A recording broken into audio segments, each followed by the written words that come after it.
Have you ever laid awake at night, staring at the ceiling, wondering if you are the only one who is broke? You wonder if everyone else has a secret money tree in their backyard while you are counting pennies. Maybe you are scrolling through social media, watching people your age buy luxury cars and take vacations to Bora Bora. It makes you feel like a total failure, like Gil Gunderson trying to sell a used car. You can't help but wonder how they afford it all, assuming they must be geniuses or drug dealers. Well, today I am going to pull back the curtain on the financial reality of the average person. I guarantee some of these numbers will shock you more than seeing Mr. Burns donate to charity. Some might make you feel better about your own dumpster fire, while others will be a wake-up call. By the end of this video, you will have a crystal clear picture of where you stand in the hierarchy of wealth.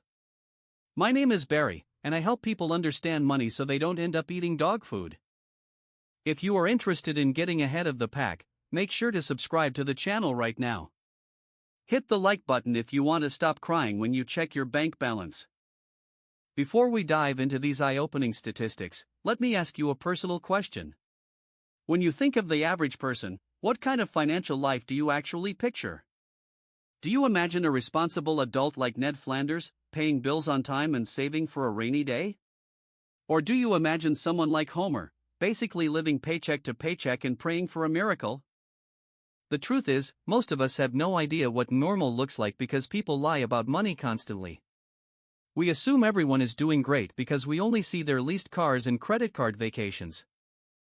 Understanding these numbers isn't just about being nosy, it is about survival in a capitalist jungle. It is like knowing the average weight to see if you need to go on a diet immediately. If you want to win the game of money, you need to know the score and who you are playing against. So, let's start with the statistic that affects every single working stiff: income. When you cash your paycheck every 2 weeks, are you earning more or less than the typical worker drone? According to the Bureau of Labor Statistics, the median weekly earnings are just over $1,000. That works out to roughly $52,000 per year before the government takes their massive slice of the pie.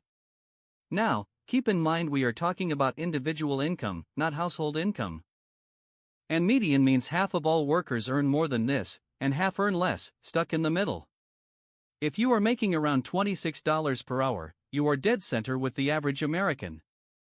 But here is where it gets interesting and slightly depressing for everyone involved. That $52,000 figure is gross income, which is a fantasy number that you never actually see.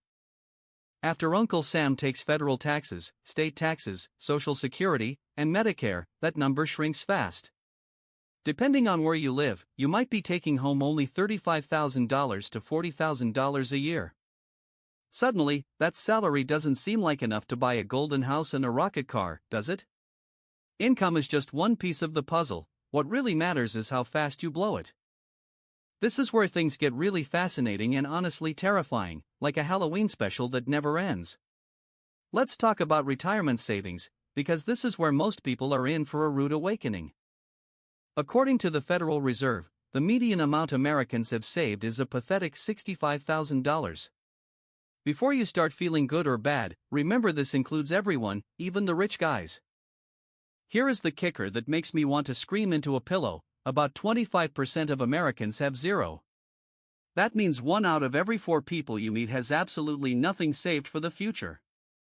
They are planning to rely entirely on Social Security, which is like planning to win the lottery to pay rent. They are hoping the government will save them, which is a strategy guaranteed to fail. For those who do have savings, the numbers vary by age, but they are still tragic.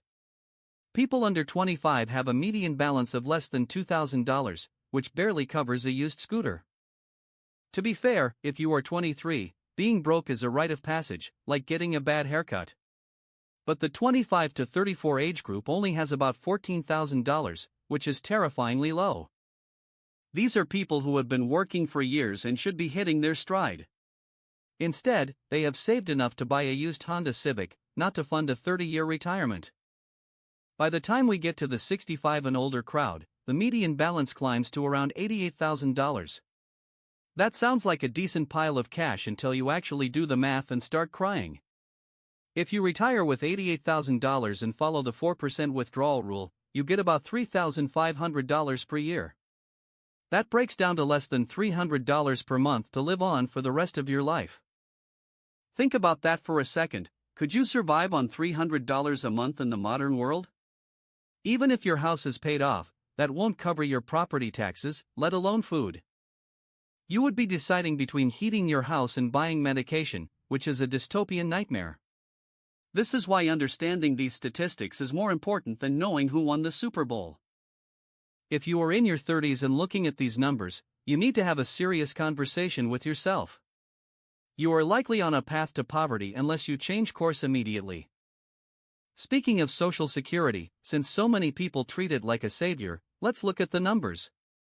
The average monthly benefit is around $1,550, which is barely above the poverty line. That is about $18,000 a year, assuming the government doesn't cut benefits before you get there. If you add years of low income, your check will be even smaller, leaving you destitute. Some smart people plan their retirement assuming Social Security will be zero, just to be safe. It is better to be pleasantly surprised by a check than to starve because it didn't arrive. Let's shift gears to spending, which is where most people dig their own graves with a golden shovel.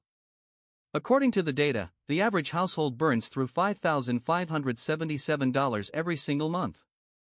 That adds up to $67,000 a year just to keep the lights on and the creditors away from the door. If you aren't bringing home at least that much, you are mathematically sinking like the Titanic. The biggest chunk goes to housing, costing about $1,885 a month on average to keep a roof over your head. In places like New York, that buys you a closet where you sleep standing up like a vampire. Food is the second biggest expense, with households spending nearly $700 on groceries and dining out. If you are spending less, you are probably surviving on sawdust and ketchup packets from fast food joints. Transportation eats up another $900 a month for cars that lose value every time you blink your eyes. That is nearly $11,000 a year just to move your body from point A to point B. When you add housing and cars together, half your income is gone before you even pay for Netflix. Now let's talk about credit scores, which are basically the adult version of a report card. The average score is 715, which sounds pretty solid, like being a C+ student in a class of failures. But don't let that fool you. Having a good credit score doesn't mean you are wealthy. It just means you are good at being in debt and making payments on time for your corporate overlords. You can have a perfect score and $0 in the bank, which is actually quite pathetic. Speaking of debt, let's address the elephant in the room that smells like regret: credit cards. The average household is dragging around over $9,000 in high-interest toxic sludge. That isn't a mortgage on an asset, that is $9,000 spent on clothes and gadgets you don't use. It is stuff sitting in a closet gathering dust, mocking you for your lack of impulse control. What makes this painful is the interest rate, which is often 20% or higher, bleeding you dry. You are throwing away $1,800 a year in interest, effectively setting your hard-earned cash on fire. That money could be building your wealth, but instead, it is buying a bank CEO's third yacht. Most of this debt comes from trying to impress people who don't even like you. You bought a new phone or a fancy dinner just to feel rich for a single hour. Now you are paying for that dinner for the next 3 years, which is a terrible trade. The solution is simple but painful: pay off the cards and stop buying garbage you don't need. There is no point in earning 7% in the market if you are paying 25% to Visa.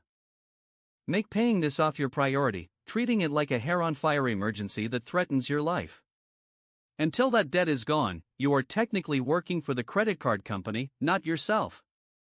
Now let's talk about net worth, which is the only score that actually matters in adult life. It is simply what you own minus what you owe, revealing if you are rich or just pretending. The median net worth is about $122,000, but that number is skewed by old people hoarding cash. If you are under 35, the median is less than $14,000, which is basically peanuts. If you are 25, having $14,000 is great, you are doing better than most of your friends. But if you are 34 and still stuck at $14,000, you need a serious financial intervention. Older folks between 65 and 74 hit a median of $266,000, which sounds impressive at first. But remember, one major medical event can wipe that out faster than you can say ambulance. These numbers show that the bar is set incredibly low, like a limbo contest for ants. You don't need to be Elon Musk to beat these stats, you just need to not be incompetent. But here is the depressing part: the average savings rate in America is a pathetic 6%. That means for every $100 you earn, you blow $94 on lifestyle and save a measly $6. Good luck buying a house or retiring on that kind of pocket change. The average kitchen renovation costs $26,000, so at 6%, you will be cooking in a new kitchen in 2050. A new car averages $47,000, which is insane for a depreciating metal box on wheels. If you are only saving 6%, you are funding your consumption, not your future freedom. Experts say you need to save 15% just to survive retirement, so 6% is a joke. You are basically scheduling yourself to work until your back gives out or you die. Speaking of quitting, when do you think the average person actually retires? If you guess 65, you are wrong. The average American crashes out of the workforce at 61. This usually happens because they get sick, laid off, or simply can't do the job anymore. But here is the catch: Social Security doesn't fully kick in until you are 67. That leaves a massive 6-year gap where you have no income and no government checks. You have to bridge that gap with your own savings, which we already established are tiny.